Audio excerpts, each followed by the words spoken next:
Pag-ibig mo, lagi kang nasa puso't isip ko at inaamin ko na namimiss kita, na namimiss Hi kaibigan! Welcome back to another episode. I am so glad that you guys enjoyed the previous one, and if you haven't watched it, you definitely should. I'm gonna link it like down in the description or just like somewhere around up here. So naisip ko, how about i-upload ko tong mga horror stories every Thursday para tawagin natin tong Huwebes Horror Series. Because it's just like Asian age, you get what I mean? It's just like, it sounded so good to me. Pero, focus muna tayo sa ngayong episode. So, ngayong episode, medyo iba. Hindi to yung random stories kung saan-saan siya nanggaling. I was thinking, gawin natin to yung college version. Alam kong maraming estudyante na nanonood din. At napili ko tong tatlo galing sa UST, FEU, and EAC. I mean, ang pinaka-familiar ko lang talaga is UST and FEU. Pero tignan din natin kung anong storya ang meron ng EAC. So, ang UST, ang daming horror stories. Pero ito ang nakita ko sa Reddit na medyo may description pa siya. Simulan na natin. Kuha kayo ng popcorn, upo kayo at maging cozy kayo. Make sure madilim para sabay tayo matakot. O sige na, simulan na natin ang unang storya. Galing sa isa sa mga kolehiyo na talagang famous siya sa mga horror stories. Ang UST.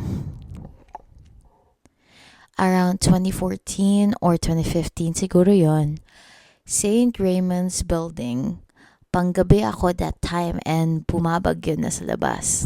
Siyempre, Pilipinas to. As usual, mid-classes lang nag-suspend si Mayor Erap nun. So, nagpa-stranded na lang kami ng friends ko sa classroom para di na muna lumusong sa baha. Hoping na mag-subside rin eventually. Nung estudyante talaga ako sa Pilipinas, tuwing may bagyo, gusto talagang advance magsabi yung mga mayor na sana suspended. Kasi ano sa tingin nyo? Biglang may statistics na nga na babagyo eh. Mataas yung statistics na babagyo, tapos talagang heavy yung ulan. Tapos alam nyo na yung drainage system sa Pilipinas. Yung may mga lugar talaga na mabilis talagang bumaha kahit konting ulan. Ang mga mayor talaga, dapat alam nila na kung may malakas or may mataas na chances na babagyo o malakas yung ulan, dapat nagsususpend sila bago dumating yung estudyante kasi yung mga parents nila hindi talaga makaka-pick up. Alam natin na madaling masira ang mga kotse na kapag nagda-drive lagi sa baha, you know. Tapos yung mga baha natin, hindi normal din. May hanggang sa tuhod, meron din hanggang sa waist. Talagang, itong mga mayor na to, alam kong hindi ma-predict ang mga weather, pero like, dapat mas cautious sila sa pag-decide. At sana mas, alam mo na, mas advance. Kasi, naging part ng childhood ko talaga na tuwing may bagyo, expected ko talaga na nasa school ako at babaha lagi. Like, ganun talaga yung expectation ko. Part na ng childhood ko na bumabaha habang nasa eskwela ako.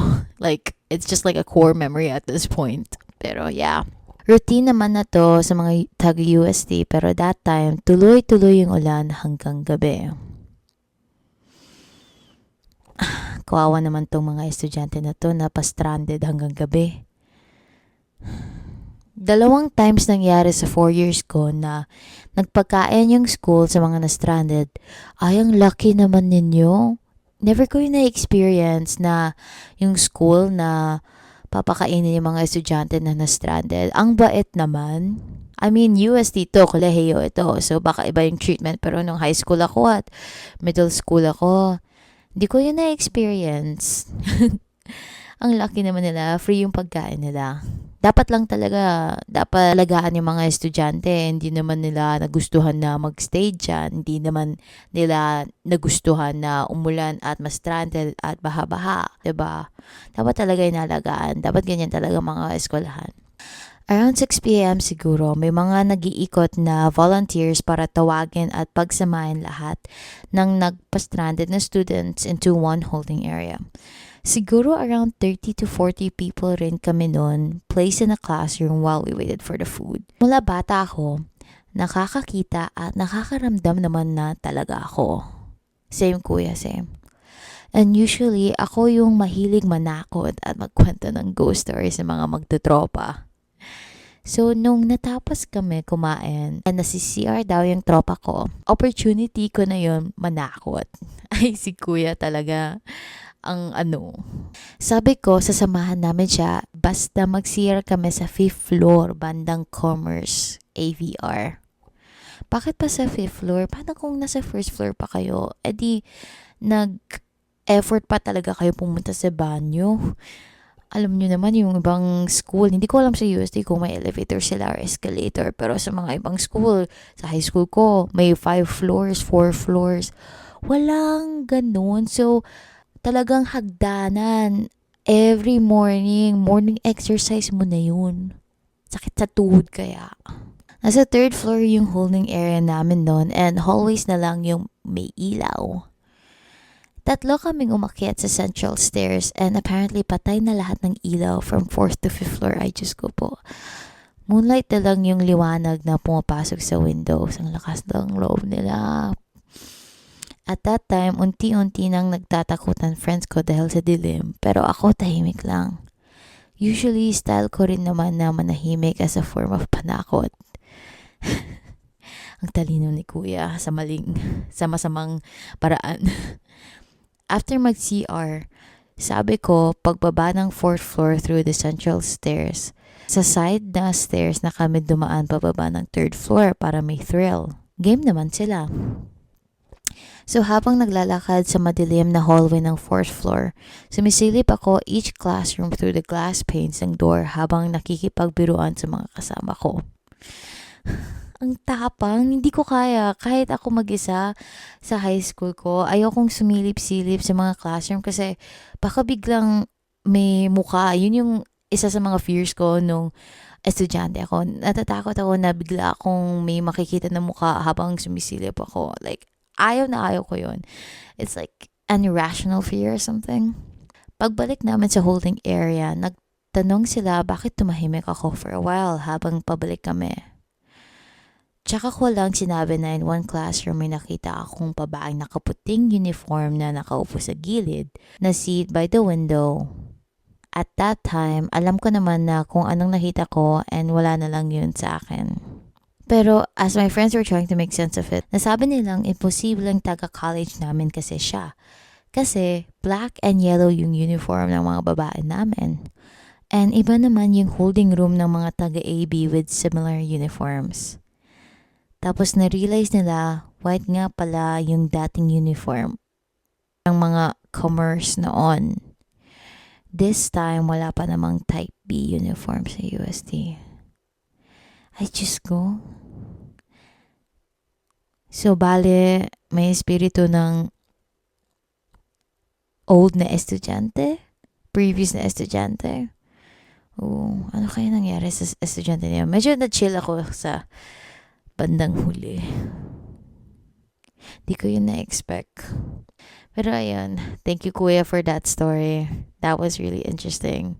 I didn't know where it was gonna go, especially na nagkikipagparoan lang sila, ganun.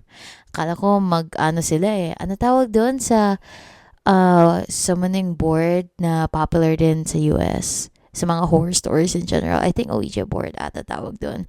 Akala ko gaganon sila eh. Bumabagyo pa naman. Kapag nag-disappear sila, kahit anong sigaw nila, kapag may malakas na thunderstorm, hindi sila matutulungan talaga. Proceed na tayo sa next na istorya. FEU Main Campus. Engineering student here. Naubutan ko pa yung time na ang building na gamit is yung older building, former FEU Hospital. I think this is around 2014. Kapag talaga ang mga school, former hospital, talagang natatakot ako kasi maraming namamatay sa hospital. I swear. So it's around Christmas time. Arts class ko is 7 p.m. to 9 p.m. But considering na isa ako sa lead sa last presentation, isa din ako sa last na lumabas. Hinatid ko lang yung mga decorations and gamit ng prof ko sa faculty office. So bumalik pa ako sa room para kunin gamit ko. Around 9:30 p.m., possibly 10 na siguro yon. Ako, possibly last person on that building. Ano ba naman? Kahit leads ka sa presentation, dapat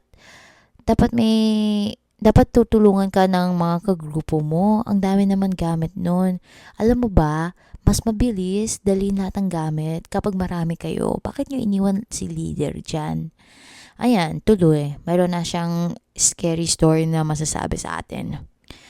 Pagbaba ko ng building, literal patay na streetlight sa loob ng campus. Wait, anong streetlights? May streetlights sa loob ng campus? May street ka sa loob ng campus? Ang laki naman ng campus nyo. Tanaw mo na lang is yung streetlight sa labas ng campus. At this moment, close na yung gate sa areas malapit sa Moraita side. I don't know what's Moraita, guys. So, need ko tumawid papunta sa Recto side. Okay, may mga terms na ata na hindi ko maintindihan. Dapat FEU student ka para maintindihan mo to.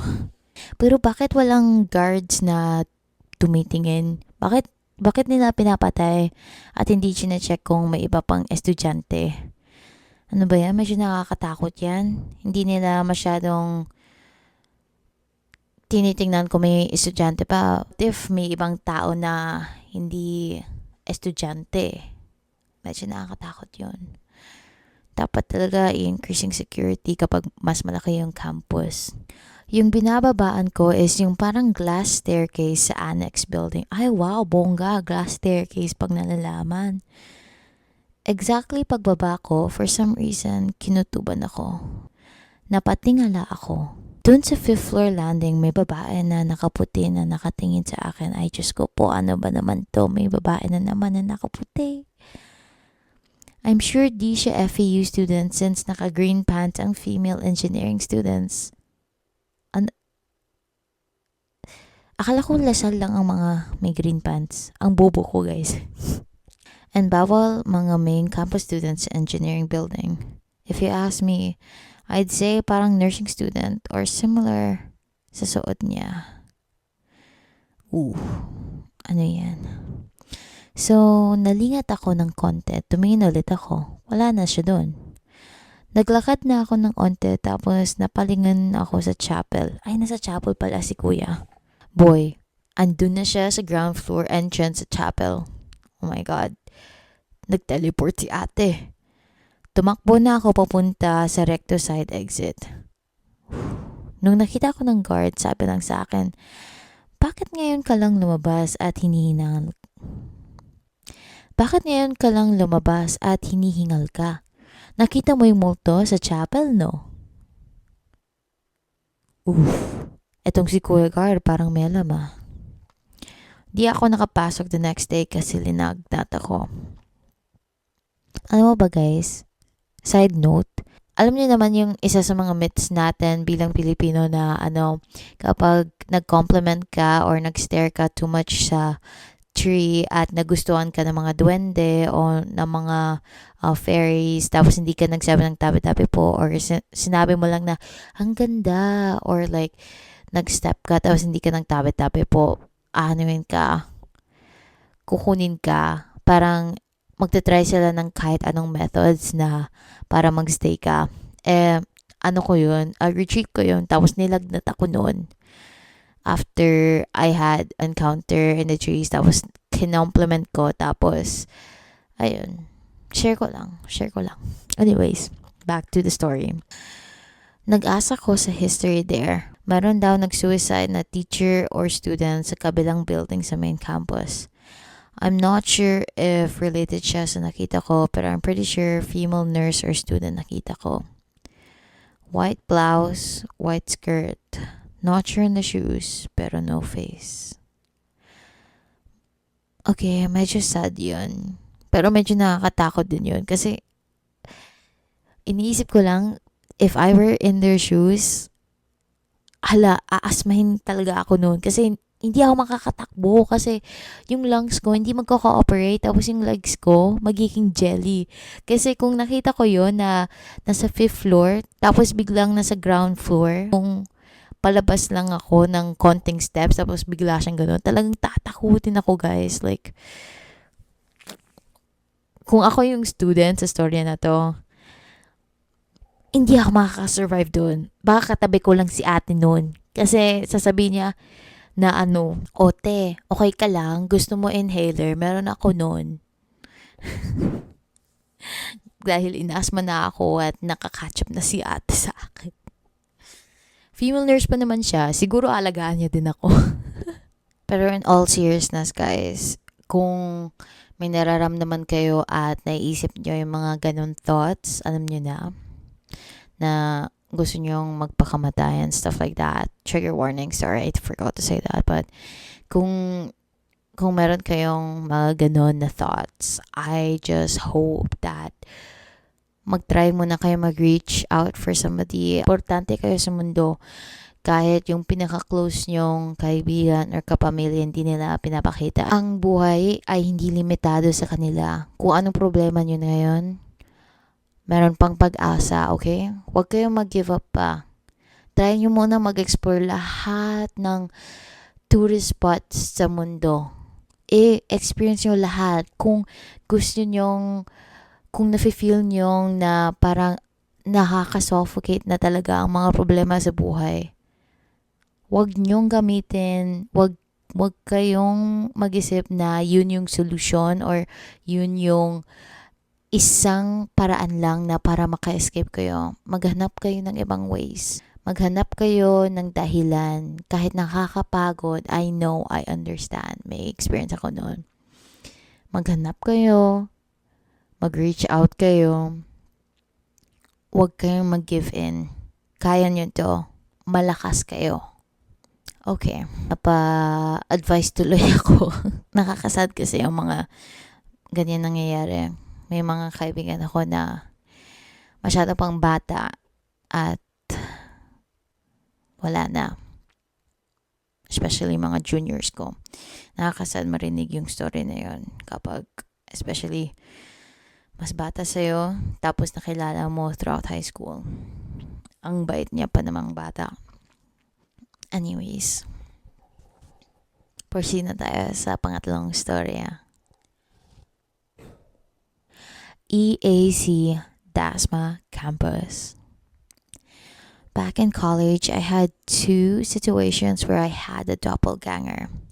First one was done sa main building ng school. Yung isang floor kasi doon, it's where the cadavers or cadavers are. As a med student, sila yung dinadissect and pinag-aaralan namin. So basically guys, in other words, totoong mga tao to na namatay na at pwedeng gamitin pang dissect ata. Yun ata yung, hindi pa ako nakaka-experience yun kahit sa high school or college. I'm not yet in that year, so I'm just assuming. My ex apparently saw me at the end of the hallway where the cadavers, I'm sorry if I'm butchering this term, but where the cadavers room are, standing with the same uniform and same bag I used that day.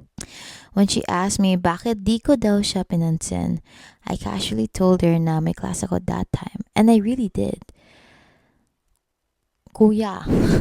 Kuya. Hala. Baka naman si ate, yung girlfriend mo, baka ano mo lang, twin mo lang yun, hindi doppelganger. Same suot lang. Same bag. Alam mo na, ang bags dyan sa Pilipinas, kung hindi yan Gucci or anong pang mayaman bag na yan, mukhang generic lang. Charot lang guys. Maganda mga local bags. Okay, maganda. Especially mga tote bags nila. Ang medical bags nila, ang cute-cute din eh. Pero alam mo na, kapag medical student ka, there are chances na talagang may kasame bag ka kasi may eye aesthetic ang mga med students eh. Kung makikita mo yung med students, talagang makikita mo. Yung iba may same type of glasses, same type of bag, same type of ponytail. Charot. Di ko alam. Second time is a bit creepier kasi this was a close encounter by my classmate. So yung door kasi ng main classroom namin had a window, parang sa mga hospital. Usually closed talaga yun before start ng classes and professors lang may access sa key. Okay? I was driving to school that time when my classmate texted me, "Huy, pabukas naman ng pinto. Kanina ka pa namin tinatawag pero di mo binubuksan." And me being preoccupied and just replied with on the way na ako. When I got there, they waited until the end of the day to tell me what happened exactly.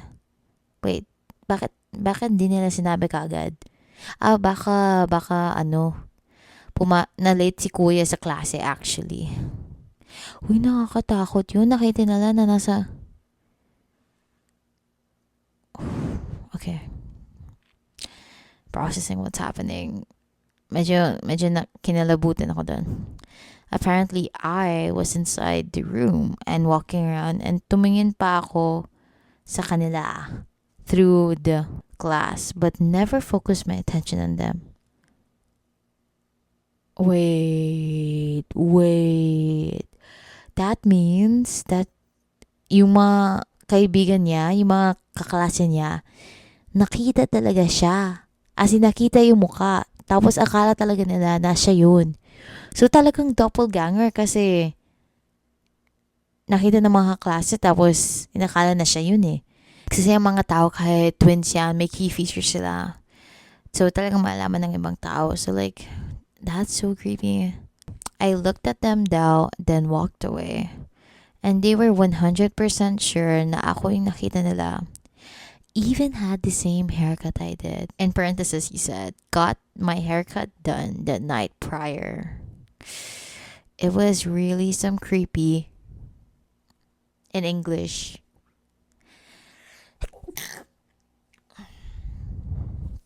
In Tagalog, it's tae. In English, it's toot. Okay, that is so creepy. Like, talagang doppelganger kasi like that is such, if it's not a doppelganger, it'd be such a huge coincidence na talagang may same haircut siya kahit the night prior. Like, oh my god, that was saan napunta yung doppelganger ni kuya. Pumasok yung mga students sa lock na room tapos nag-disappear yung ka-doppelganger niya. Talagang nakakatakot kasi kung hindi na late si kuya tapos kasama niya mga kaibigan niya tapos nakita niya yung doppelganger niya, medyo, di ba may mga storya na kapag nakita mo yung doppelganger mo, mamamatay ka ata after a few hours or something.